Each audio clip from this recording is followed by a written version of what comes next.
Hi everyone, this is Amy from the Helms Academy, and today we'll be doing our Reading and Writing Club recap on poetry test questions from March 9th, 2021. So to start off, think about on a scale from 1 to 5, how comfortable do you feel when you're reading poetry? 1 being not comfortable at all and you prefer to never do it, and 5 being that you love it and understand it well. Knowing where you are can help give you a better sense of your comfortability with poetry. And that helps you know better how to tackle it when you're taking a test like the HiSET, GED, or TASC. It's almost guaranteed you'll see some poetry in the reading section. It's very common for them to include it. But when you get to that poetry, you have choices about how you approach it, whether you tackle it in that moment or save it till last, how you look at the questions and the way that you move through them. So getting used to poetry, getting used to the types of questions they might ask, it may or may not change how comfortable or how excited you feel about poetry, but it may help you to know better how you should react to it on the test. So let's look at some sample questions today.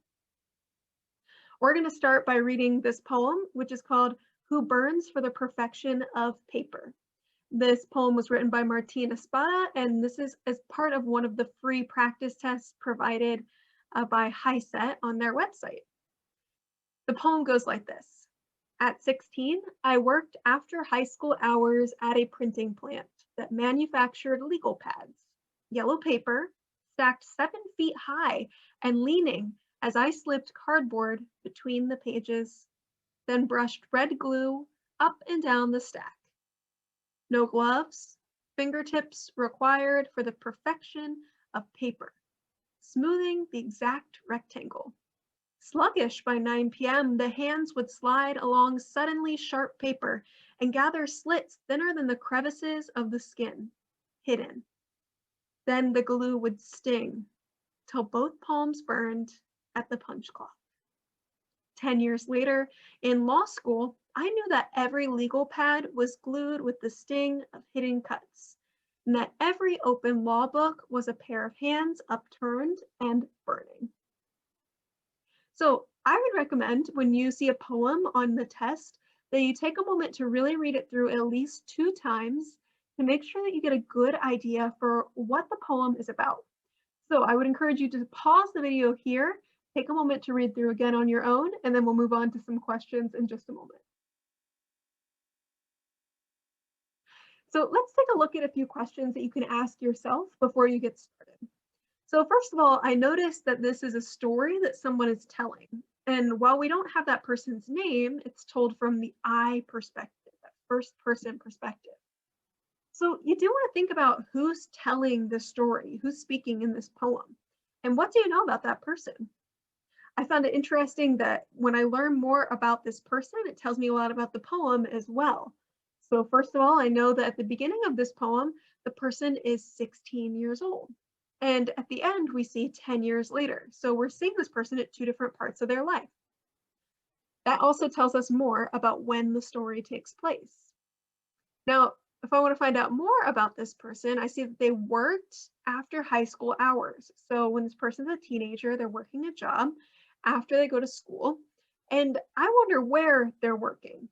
So I see the yellow paper and the printing plant and the legal pads. So it looks like this person is working in the printing plant. Now later, we know that person's not still at the printing plant. We know they're now in law school.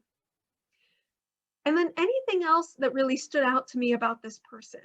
I noticed that this person is very particular about their job. They described the job a lot. I get the impression that this person is very hardworking because they're working both in high school, this job until 9 p.m., and they're also working later in law school to become a lawyer, which is a very difficult feat. So when I look at all of this, I already get a picture in my mind for who this person is, where this poem's taking place, and I can begin to build that scenery so that when it comes to answering questions, I already have the stage set. Now let's take a look at the 5 questions given. This one says in lines 1 to 21, the speaker in the poem is primarily describing his current job, a job that he had as a teenager, the challenges he faced in high school, or the process of bookbinding. So right away, we start off with at 16, and we know that later he's talking about being in law school. So that helps me to narrow down that this cannot be his current job. So A is not going to be a great option. I also know that he's manufacturing legal pads, not binding books. And so D is also not going to be a good option. Now, he's 16 and he's talking about his job. So a job he had as a teenager is a very good option. We also see the challenges he faced in high school. Now, when I look over this, I need to ask myself two questions. Is this primarily about the challenges? And is this primarily about high school? Neither one of those are the main focus. They may be true that there are some challenges to this job, especially when he talks about the skin of his hands getting cut, but it isn't solely about that. It's more describing the work that he's done, and also just what the job entailed as a teenager. So in this case, B is going to be the best answer. For number 12, it says the work the poem describes apparently requires speed, precision, accurate timing, or technical training. Well, I start by thinking about the timing. I see one about speed and I see one about accurate timing. And when I look back through the poem, I see the only thing referring to time is 9 p.m. And that's when he begins to feel tired because he's been working for a while. But at no point do I see recommendations that he has to work faster, that he has to be done by a specific time. These are just the general guidelines for when he works. It's when he gets off of work. So when I see speed or accurate timing, I think this maybe isn't what he's thinking of here. Now, technical training, I think of as another option here because he is doing a job in a plant, a factory, and he's manufacturing something. Now, if we think though about a high schooler, right, usually they don't have to go through technical training for the jobs that they're doing. So if we think about technical training, that is thinking about electricians or plumbers, folks who work in advanced manufacturing on cars, those kinds of things require technical training. You need to really know what you're doing. But to glue together legal pads does not require the same thing. So if you look at these options, our last one that we have standing is precision, being very accurate and precise with how you do your job. And when I see the exact rectangle, the perfection of the paper, the fingertips that he needs to use rather than using gloves to protect his hands, there's a lot of precision in this job. So the best answer here will be B. For number 13, it says, which of the following is not among the themes of this poem addresses? The little-known ordeals involved in the creation of ordinary objects, the acknowledgement of the dignity of all kinds of work, the contrast between the speaker's relationship to legal pads as a factory worker and as a law student, or the toll that after-school jobs take on the academic achievement of high school students. So I'm looking for the one that is the odd one out here, something that's not talked about. So let's start at the top. The little-known ordeals involved in the creation of ordinary objects. Okay, so when I think about the creation of ordinary objects, I think what ordinary objects did they talk about in this poem? Well, legal pads, right? Very commonplace paper that could be around any home in any place. And so when I see that creation of ordinary objects in the little-known ordeals, I think back to the precision that he needed to put together those legal pads. I think of the paper cuts and the glue on his hands. Those are not things I've ever thought of before, but now I've learned about them through this poem. So A feels like a great option to eliminate because it was addressed in the poem and we're looking for what was not. So B, the acknowledgement of the dignity of all kinds of work. Well, I remember at the beginning of the poem, he talks about his work and the labor he put in. And at the end of the poem, he's honoring these people who have made the legal pads for him as he's in law school. So certainly there's dignity on both sides of the story. He's not demeaning any part of any of this work. C says the contrast between the speaker's relationship to legal pads as a factory worker and as a law student. Well, as we just said, we see that difference, right? He's making them as a factory worker, he's using them as a law student, and you see that difference between the two parts of the poem. And D says the toll that after-school jobs take on the academic achievement of high school students. Well, this one talks about him being in high school, but at nowhere do we see how it affects his academic achievement in high school. In fact, if we were just to make an inference, we might infer the other way because he's in law school by the end of the poem. So it appears to me that this is not going to be our best option. So in this case, because we're looking for the odd one out, the one that's not true about the poem, we actually are going to pick D. This one is not addressed.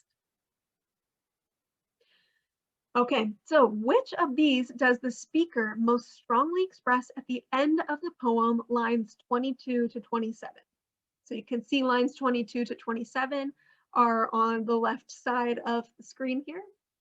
It says, recognition of what workers have had to undergo to produce the articles he uses in his profession, regret that he has chosen a career that entails the use of legal pads, resentment about the working conditions he once had to bear, or relief that he can now take the legal pads for granted rather than suffer through the process of making them. So let's look at these first words here: recognition, regret, resentment, or relief. Are there any of those that you would automatically root out that don't seem to make sense with the nature of the poem? The first ones that come to mind for me are regret and resentment. Those two don't seem to match the overall tone of the poem from what we originally thought about all the way to now answering these questions. So I can automatically choose that those two don't really fit. So it has to either be about recognition or relief. Now, when I see relief, the thing that I noticed in that is that it says he takes for granted the process of making these. And when I look at this and I think of him in law school, taking a look at a legal pad and thinking of the person who made it, that's not taking it for granted. He's really remembering where he came from and the work that went into this. So that leads me to A, recognition of what workers have had to undergo to produce the articles he uses in his profession. And there it is. We're looking at this legal pad and looking at the books and remembering what it takes and recognizing what it takes to make these things happen. So in this case, A is the best option. For our last question, question 15, it says, in the last three lines, the comparison of an open law book to a pair of hands upturned and burning can be seen as suggesting all the following ideas except a passion for justice, a hope that a system of laws can offer, a gesture of resignation or giving up, and the physical hardships endured by production workers. This is one of the more challenging questions because it really requires you to dig into some of the meaning behind some of these things in the text. So for example, a passion for justice. Well, he's certainly acknowledging the difference between these jobs that he's had and the work that goes into making what he is doing possible. And while that may not be explicitly about justice through the poem, there's certainly some interest in justice there. B, the hope that a system of laws can offer. Now, we see here that he's studying law, and we certainly see a sense of hope that he moved from this job in a factory to being in law school later. So while this may not strike me as the most obvious answer, it is something to keep on the table as one of the things that could be true about things that are ideas talked about in the text. C says a gesture of resignation or giving up. Now, when we talk about him looking at the law book and seeing a pair of hands upturned, do you think that means he's just going to give up his law career and go back to making those legal pads? No, this is not a sign of giving up in this situation. Sometimes hands up is a sign of giving up. But in this case, he's remembering the hands that helped make the legal pads. So C is going to not really fit with what we know about this poem, but let's look at D just to be safe. The physical hardships endured by production workers. Well, when I see the hands upturned and burning, I'm remembering his hands as they had paper cuts on them and burned from the glue. So certainly he's relating to these physical hardships. So when I look at these options and I consider all the different pieces, C seems to be the one that doesn't fit very well with this. So since I'm looking for the exception, C will be the best choice. Thank you so much for watching and good luck on your reading test. If you need some more practice, we have lots more videos here on the Helms Academy YouTube channel. And we also have a Facebook and Instagram page and our website at helmsacademy.org.